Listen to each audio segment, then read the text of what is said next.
You're standing in a room that should not exist. The air is thick with copal incense and something else, something metallic that catches in your throat.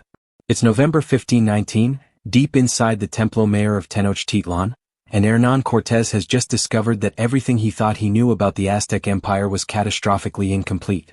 Behind a wall that took his men 3 hours to breach, he's found them. 17 women. Priestesses of Huitzilopochtli. And they're not cowering. They're not begging for mercy. They're standing in formation around something that will haunt Spanish records for the next 3 centuries. This is the story of what happened in those chambers. And I need to warn you, the real horror isn't what the Spaniards found. It's what they understood. Let me take you back 6 months earlier because you need to know how we got here. You need to understand what Cortés walked into when he first saw Tenochtitlan rising from Lake Texcoco like something out of a fever dream. It's April 1519. Cortés stands on the eastern shore of the lake with 500 soldiers, exhausted from months of brutal coastal marching. They've fought their way through hostile territories, formed uneasy alliances with city-states who hate the Aztecs, and now, finally, they see it. The capital. Except calling it a capital doesn't do it justice. Tenochtitlan is a city of 200,000 souls built on an island connected to the mainland by 3 massive causeways that stretch across miles of water. The pyramids catch the morning light. The canals glitter. From this distance it looks like paradise. Bernal Díaz del Castillo, one of Cortés's soldiers, will later write that some of his companions thought they were dreaming, that such a place couldn't possibly be real. But here's what those soldiers couldn't see from the shore. Here's what the glittering canals and white temples concealed. Tenochtitlan wasn't just a city. It was a theological engine. Every street, every building, every public space was designed around a single purpose, keeping the sun moving across the sky. And that required sacrifice on a scale that would make the Spanish Inquisition look merciful by comparison. Moctezuma too knows the Spaniards are coming. Of course he knows. His intelligence network spans the entire empire. Runners have brought him detailed reports about these strange pale men with their thunder weapons and their massive deer that men can ride.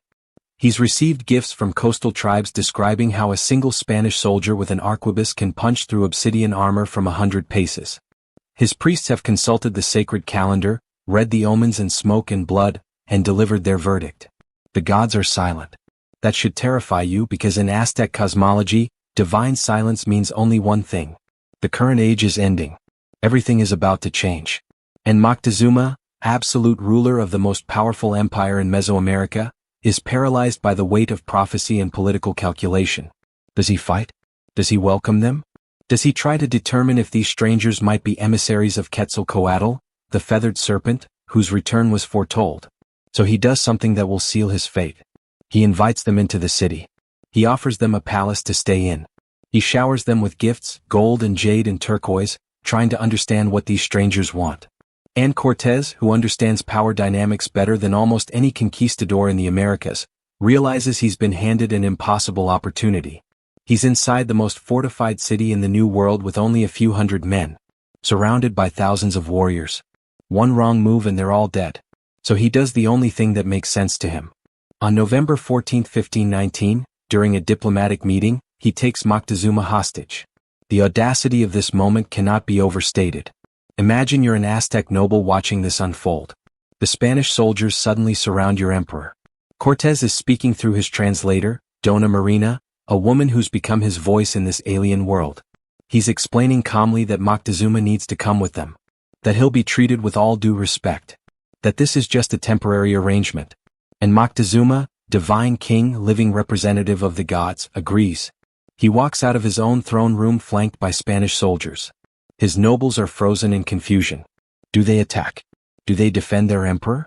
But Moctezuma is gesturing for them to stand down, and so they do. Because in Aztec culture you don't question the emperor.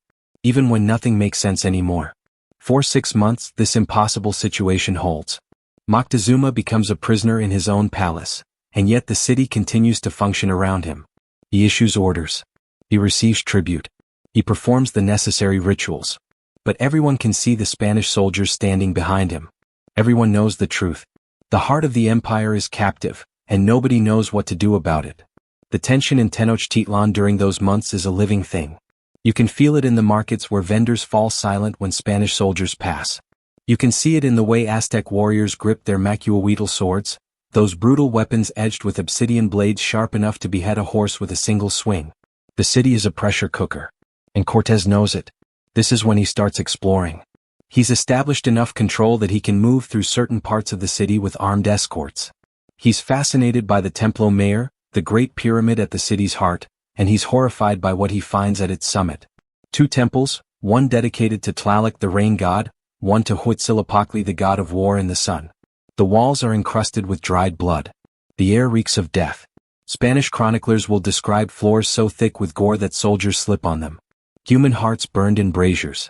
Racks displaying thousands of skulls arranged in precise geometric patterns. This isn't random violence. This is systematic. Industrial. And it's happening at a scale that makes even hardened conquistadors physically ill. But here's what Cortés doesn't understand yet. What he can't understand because he's viewing everything through a European lens of sin and savagery. To the Aztecs, this isn't horror. This is maintenance. The universe requires blood to continue existing. The sun needs to be fed or it will stop moving. The rain needs to be called or crops will fail. And the people who maintain this cosmic machinery, who stand between existence and void, are the priestesses and priests who serve in the secret chambers beneath the temples. They're the ones who understand the calendrical mathematics, who know which sacrifices need to happen on which days, who carry the weight of keeping reality functional. Cortés has seen the public temples. He's walked through the plazas where the major ceremonies happen. But he hasn't seen the chambers. Nobody outside the priesthood has. These are spaces so sacred that even nobles enter them only under specific circumstances. They're workshops of the divine, libraries of blood knowledge. And they're about to be violated by men who can't possibly comprehend what they're destroying. It happens in early May 1520. The Spanish have been in Tenochtitlan for nearly 6 months. Pedro de Alvarado, one of Cortés's captains, makes a catastrophic decision while Cortés is away dealing with a rival Spanish force on the coast. During a major festival, Alvarado orders his men to attack the celebrating Aztec nobles. The reasons are disputed. Maybe he thought they were planning an uprising. Maybe he saw an opportunity to seize gold. Maybe he was just terrified and lashing out. But the result is unambiguous. Spanish soldiers massacre hundreds of unarmed celebrants in the main plaza. The city explodes. Every simmering resentment, every humiliation of the past 6 months, erupts into open warfare. The Aztecs attack the Spanish quarters. They cut the causeways. They're going to trap these invaders and annihilate them. Cortés returns to find his men besieged. He tries to use Moctezuma to calm the situation, but the emperor's authority is gone. The crowd stones him when he appears. Whether he dies from those wounds or is killed by the Spanish to prevent him from being recaptured depends on which account you believe. But either way, the Aztecs have a new emperor, Cuitlahuac, and he wants Spanish blood. Cortés realizes they're finished if they stay. They need to escape the city. And this is when he makes the decision that leads to the chambers. Before they run, before they attempt the desperate nighttime retreat that history will call La Noche Triste, the sad night, he's going to find out where the Aztecs keep their real treasures. Because he spent months watching gold and jade flow into the palace, and he knows what he's been shown is just a fraction of the empire's wealth. His soldiers spread through accessible parts of the Templo Mayor complex. They're searching for treasury rooms, for the legendary gold that Moctezuma supposedly inherited from his predecessors. They're tearing through storage areas, breaking into sealed chambers. And one group, led by a captain named Gonzalo de Sandoval, finds a wall in the lower level of Huitzilopochtli's temple that sounds hollow when struck. The stones are fitted so precisely that you can barely see the seams. Aztec master craftsmanship. Which means something important is behind it. They start breaking through. The wall is 3 feet thick. Volcanic stone. It takes hours. And then they're through. The smell hits them first. Copal incense, thick and cloying. But underneath it, something else. Blood old and new. And something botanical, medicinal. They push torches through the opening. The chamber beyond is large, maybe 30 feet across. The walls are covered in glyphs and figures painted in red and black and blue.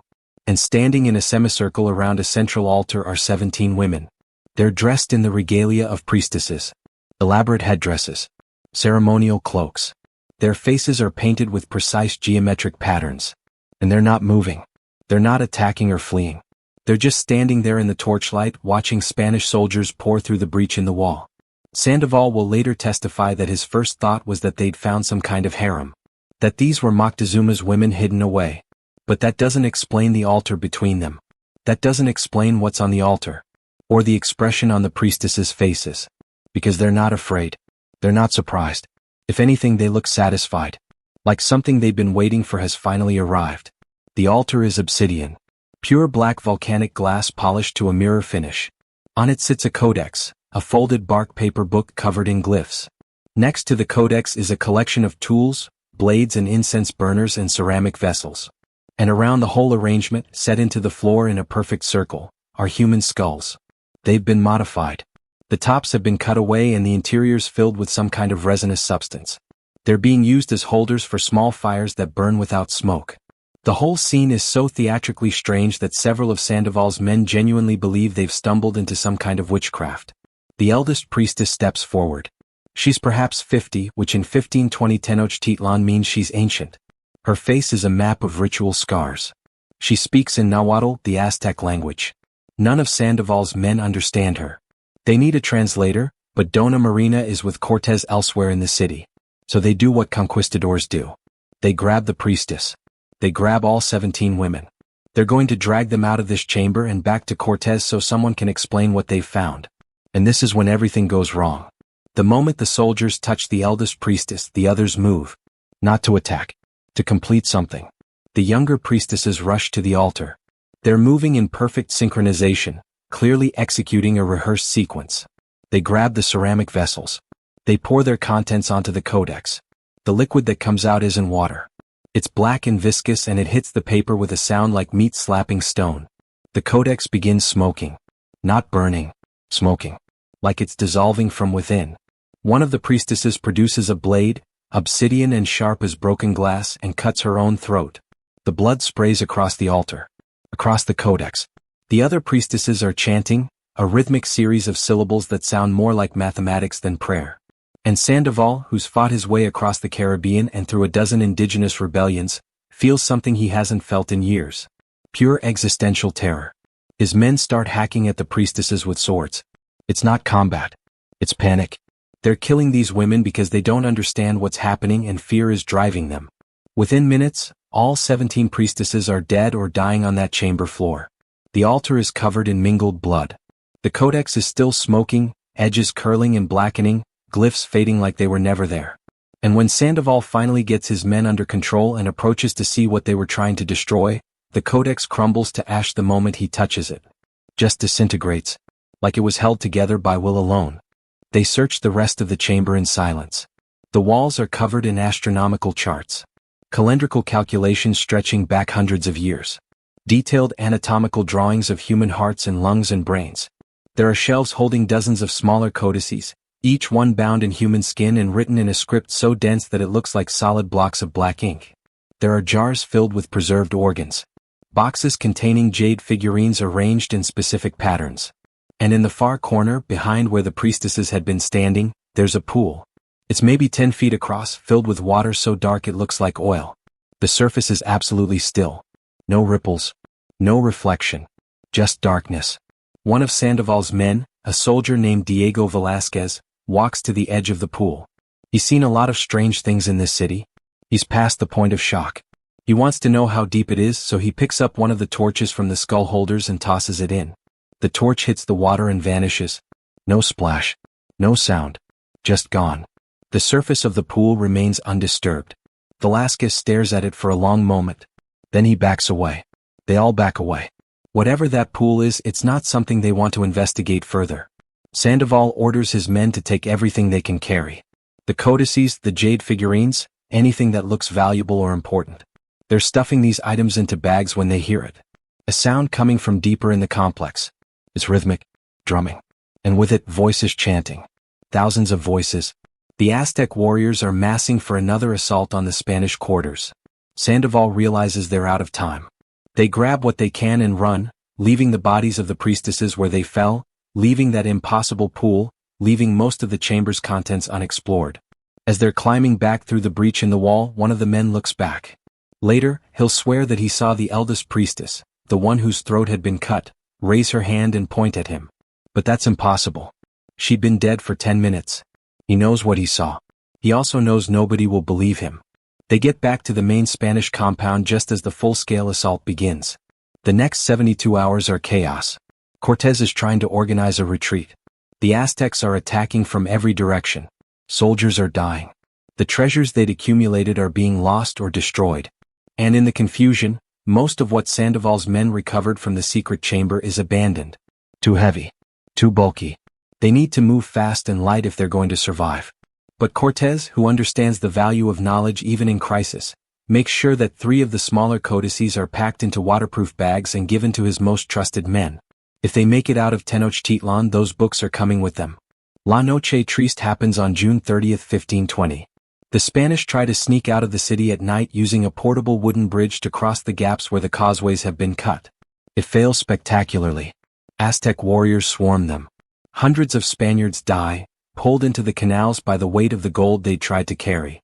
Cortés escapes with maybe 400 soldiers. They're wounded, exhausted, traumatized. They've lost most of their weapons, most of their gunpowder, most of their treasure. But 3 of Cortés's men still have those codices. They've kept them safe through the entire nightmare retreat. For the next year, Cortés wages war to retake Tenochtitlan. He builds ships to control the lake. He forms alliances with every city-state that hates the Aztecs. And while he's doing this military work, he's also trying to understand what his men found in that chamber. He has the codices examined by Dona Marina, who can read some Nahuatl script. Her face when she opens the first book tells Cortés everything he needs to know. This isn't a treasure record. This isn't a history. This is something else entirely. She explains what she can, though her knowledge is incomplete. These are instruction manuals. They describe rituals. Not the public ceremonies that happen on top of the pyramids. The private ones. The hidden work that the priestesses performed in those sealed chambers. Rituals for reading omens. For predicting astronomical events. And this is where it gets strange, for preserving knowledge across the death of an age. See, Aztec cosmology holds that the universe has been destroyed and recreated multiple times. We're living in the 5th sun, the 5th iteration of reality. The previous 4 ages ended in catastrophe, flood and fire and earthquake and blood. And each time, the knowledge of the previous age was supposed to be lost. But according to these codices, the priestesses of Huitzilopochtli had developed techniques for transferring information from one age to the next. They encoded knowledge in ways that could survive cosmic destruction. They created redundancies, backups. And the chamber that Sandoval violated was, according to Dona Marina's halting translation, a kind of sacred archive. A library designed to outlast the end of the world. Cortés doesn't know what to do with this information. Part of him wants to dismiss it as pagan superstition. But he's seen too much in Tenochtitlan to be completely skeptical. He's watched Aztec priests predict eclipses with perfect accuracy. He's seen their calendar system, which tracks celestial cycles with precision that rivals European astronomy. These people understand something about time and space that European science is only beginning to grasp. So he makes a decision. He's going to keep the codices secret. He's not going to tell the church authorities about them. Because if priests back in Spain learned about books that claim to contain knowledge from before the biblical flood, from before creation itself, they demand the texts be burned. And Cortés, whatever his other flaws, recognizes historical significance when he sees it. August 1521. After months of siege, Tenochtitlan falls. The city is in ruins. Smallpox has killed thousands. Starvation has killed thousands more. The canals are choked with bodies. And Cortés, victorious, immediately orders his men back to the Templo Mayor. He wants to see that chamber again. He wants to understand what his soldiers found. But when they break through the wall, the room is different. The pool in the corner is gone. Just gone. Where it should be, there's solid stone. The astronomical charts on the walls have been defaced, key sections chiseled away. Most of the remaining codices have been destroyed, reduced to ash and fragments. Someone came back. After the Spanish retreat, after the city descended into chaos, someone entered that sealed chamber and systematically destroyed what the priestesses had been protecting. The remaining priests? Aztec nobles trying to keep sacred knowledge from Spanish hands? Cortés never finds out. But the implication is clear. Whatever was in that chamber was important enough that its guardians chose destruction over capture. The 3 codices that Cortés saved become a problem. He can't read them fully. Dona Marina can translate fragments, but the script is specialized, full of technical terminology that she doesn't understand. He needs an expert. Someone who knows the deep mysteries of Aztec religion. But most of the high priests died during the siege. Those who survived have gone into hiding or been executed. He does eventually find one, an elderly priest who'd served in the temple of Quetzalcoatl. The man is dying of smallpox. He has nothing to lose. And when Cortés shows him the codices, his reaction is immediate and visceral. He starts weeping. He explains through Dona Marina that these books contain the Tenochtitlan, the knowing of things. Secret teachings passed down through generations of priestesses. Knowledge that was never supposed to leave the sacred chambers. And now it's in Spanish hands, being handled by people who don't understand what they're holding, who can't possibly grasp the responsibility that comes with this knowledge. Cortés asks the obvious question. What's in these books? What do they actually say?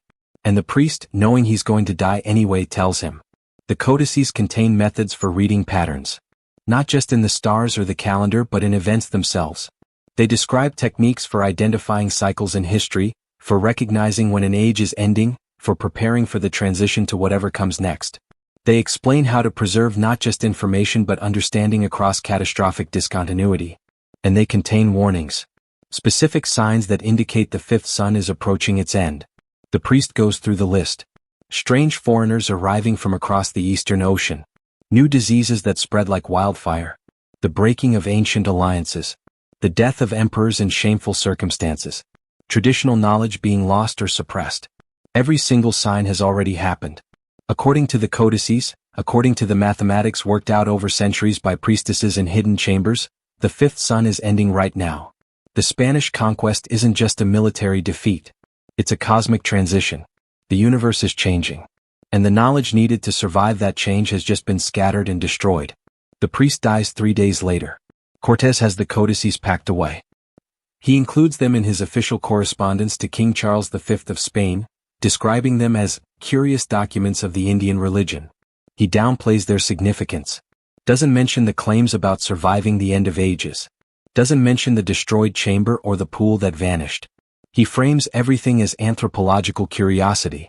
Here are some books the Indians thought were important. Perhaps your majesty would like scholars to examine them. The codices shipped to Spain in 1522. And then they disappear into the bureaucratic maze of the Spanish Imperial Archive. For 2 centuries nobody knows what happened to them. They're lost in the shuffle of colonial administration. But then, in 1736, a Jesuit scholar named Lorenzo Boccherini Benedusi starts researching pre-Columbian Mexican history. He's trying to compile a comprehensive collection of indigenous documents.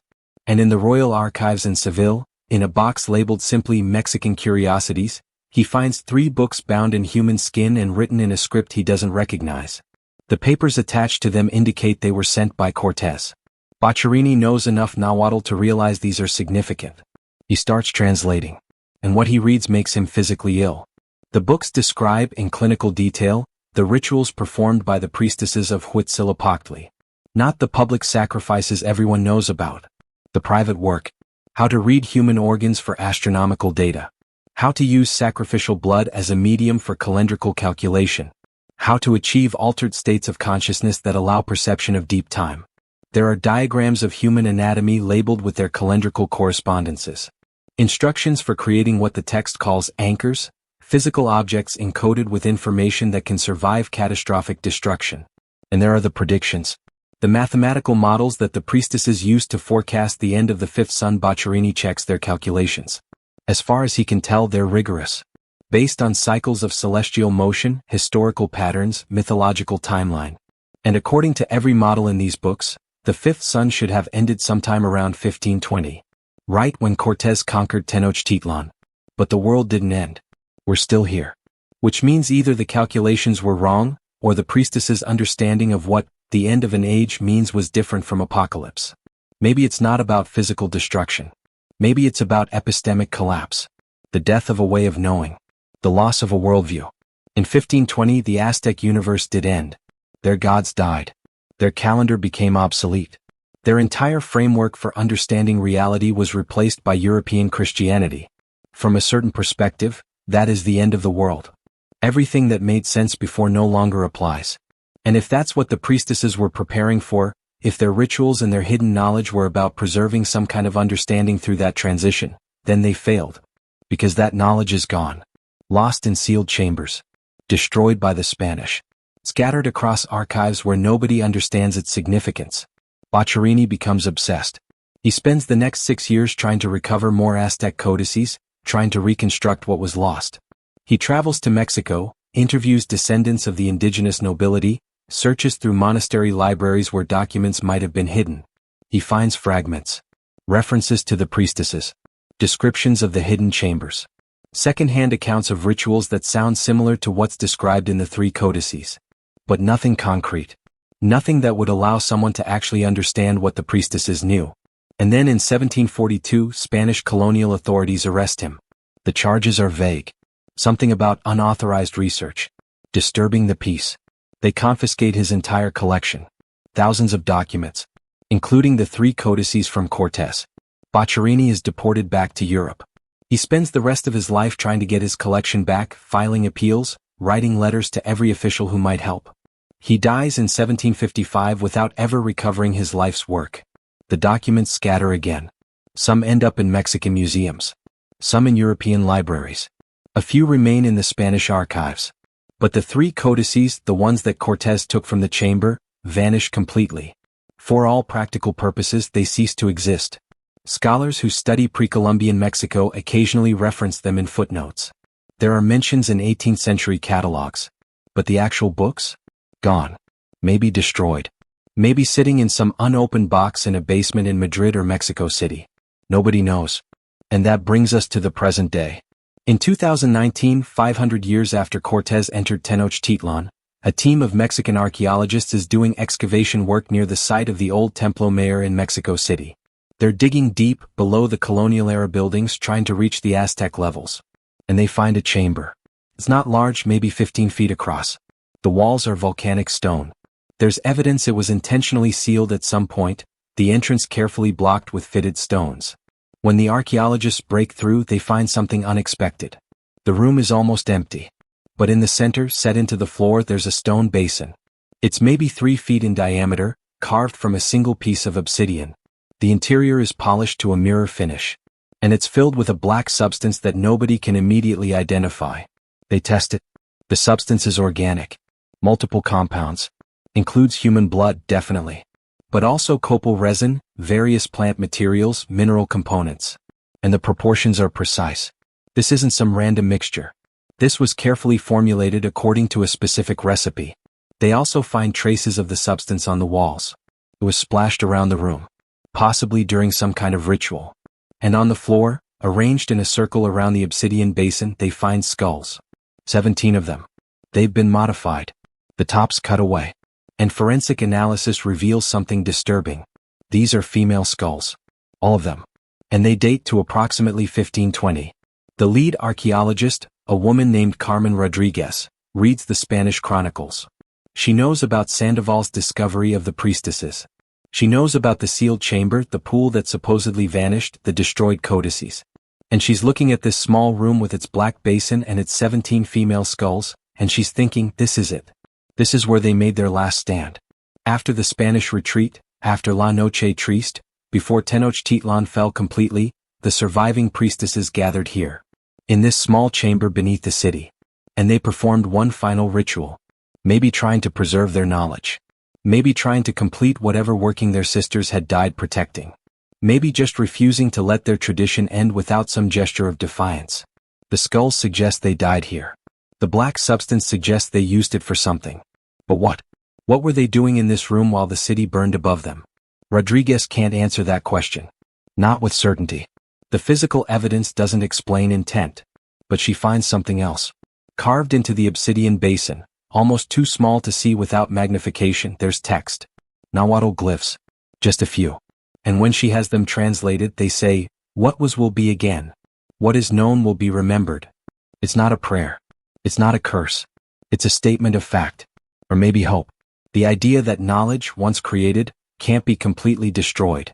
That understanding will reassert itself. That the work of those priestesses, whatever it was, will eventually be reconstructed by someone somewhere. Maybe 500 years later. Maybe 5,000. But it will return. And maybe it is returning. Not in the way the priestesses intended. Not through their codices or their rituals. But through archaeology. Through scholarship. Through people like Rodriguez who are piecing together what was lost. We're slowly reconstructing Aztec astronomy, Aztec mathematics, Aztec medical knowledge. It's fragmentary. Incomplete. But it's happening. The priestesses created something that outlasted the conquest after all. Not in hidden chambers or secret books, but in the ruins themselves. In the physical structures and artifacts that survived. Every pyramid that still stands is a library. Every artifact recovered is a page of text. We're reading them now. 500 years later. Just like the glyphs on that obsidian basin promised. What was known is being remembered. But here's the uncomfortable question that keeps scholars like Rodriguez up at night. What if the priestesses were right? Not about the details. Not about the specific rituals and cosmic mechanics. But about the core insight. What if knowledge really does work in cycles? What if understanding can be lost so completely that subsequent generations have to rebuild it from first principles? Because that's what happened after 1521. An entire scientific tradition was destroyed. The Aztec approach to understanding time, space, consciousness, all of it was dismissed as primitive superstition. And we're only now, centuries later, starting to realize that their methods had value. That their astronomical observations were accurate. That their calendar was sophisticated. That their medical knowledge was extensive. How much was permanently lost? How many insights did those priestesses have that will never recover because the Spanish burned the books and knocked down the buildings and killed everyone who might have taught the next generation? The 3 codices that Cortés took are still missing. Probably destroyed. Probably ash in some forgotten corner of a European archive. But occasionally rumors surface. A manuscript dealer in Madrid claims to have fragments of human skin books from Mexico. An auction house in London lists pre-Columbian documents without provenance. Are they pieces of the lost codices? Or just more wishful thinking? Nobody knows. And at this point, 500 years later, does it matter? Even if the books were found, we've lost the context. We don't have the trained priestesses who could properly interpret them. We don't have the living tradition. At best, we'd have texts we could partially translate, yielding fragments of understanding without the practical knowledge of how to apply them. It would be like finding Einstein's notes on relativity without any background in mathematics. You'd know something important was there, but you couldn't use it. And maybe that's the real horror of what happened in those chambers. Not the violence. Not the killing of 17 priestesses by terrified Spanish soldiers. But the destruction of knowledge. The breaking of chains of understanding that had been maintained for centuries. The death of an entire way of thinking about reality. Because when you kill a person, you end one life. But when you destroy a tradition of knowledge, you end countless potential future lives. All the people who might have benefited from that understanding. All the problems that might have been solved using those methods. All the insights that will now have to be painfully rediscovered, if they're ever rediscovered at all. That's what Cortés's men did when they broke through that wall. They didn't just find a room. They ended a world. The chamber in Mexico City is now part of a museum. You can visit it if you want. Stand where those 17 skulls were arranged. Look at the obsidian basin with its invisible inscription. Think about the women who died there, trying to preserve something they considered more important than their own lives. Think about what they knew that we don't. Think about the pool that Sandoval's men saw, the one that supposedly swallowed a torch without a splash. What was it? Some kind of liquid mirror? A tool for scrying? A metaphor that got literalized in the chronicles? We'll never know. Just like we'll never know what was in the destroyed codex on the altar. Just like we'll never fully understand what the priestesses were trying to accomplish in those final moments before Spanish swords ended their work. But here's what we do know. Those women weren't passive. They weren't victims waiting to be rescued or conquered. When the Spanish broke through the wall, the priestesses were already executing their contingency plan. They'd prepared for exactly this scenario. Invasion. Violation of the sacred space. Capture of forbidden knowledge. And their response wasn't to hide or beg or surrender. It was to destroy what couldn't be preserved and encode what could into forms that might survive. The smoking codex that crumbled at Sandoval's touch? That might have been chemical. A substance that rapidly broke down organic materials. Intentionally applied. A self-destruct mechanism to prevent the knowledge from falling into incompetent hands. The chanting? That might have been a mnemonic formula. A way of verbally encoding key information so that if any priestess survived, she could reconstruct the essentials from memory. The blood on the altar? That might have been the final required component for whatever ritual they were completing. Sacrifice as data entry. Life force as a preservational medium. We think in metaphors. They might have been working with literal mechanisms we don't understand. And the Spanish knew it. That's why Cortés kept the codices secret. That's why he tried to learn what they contained before telling the church. Because on some level he recognized that he'd captured something beyond gold or territory. He'd captured knowledge. Real, practical knowledge. And unlike gold, knowledge is dangerous. It transforms people. It shifts power balances. It makes the impossible suddenly thinkable. Cortés understood that if European scholars got their hands on Aztec astronomical techniques or mathematical methods or medical procedures, it might challenge assumptions. Might prove that the savages in the New World had insights that civilized Europe lacked. And that was unacceptable. So he buried it. Let it scatter through archives. Let it become a footnote. A curiosity. A story about strange rituals and sealed chambers. But the story didn't die. Boccherini tried to resurrect it. Rodriguez is trying to resurrect it. Other scholars are trying to resurrect it. Because the fundamental question remains unanswered. What did the priestesses know? What were they preserving? And why did they think it was important enough to die for? These aren't academic questions. They're about how knowledge works. About what we lose when traditions break. About whether understanding can survive catastrophic cultural disruption. And those questions matter now in 2025, just as much as they mattered in 1520. Because we're still losing knowledge. Languages die, taking their unique ways of thinking with them. Traditional practices disappear. Indigenous sciences get dismissed and forgotten. We're still in the same pattern. Still destroying what we don't understand. Still assuming that our current way of knowing is the only way, the best way. The priestesses of Huitzilopochtli would recognize our mistake. They spent their lives maintaining knowledge across time. They understood that what seems obviously true in one era can become incomprehensible in the next.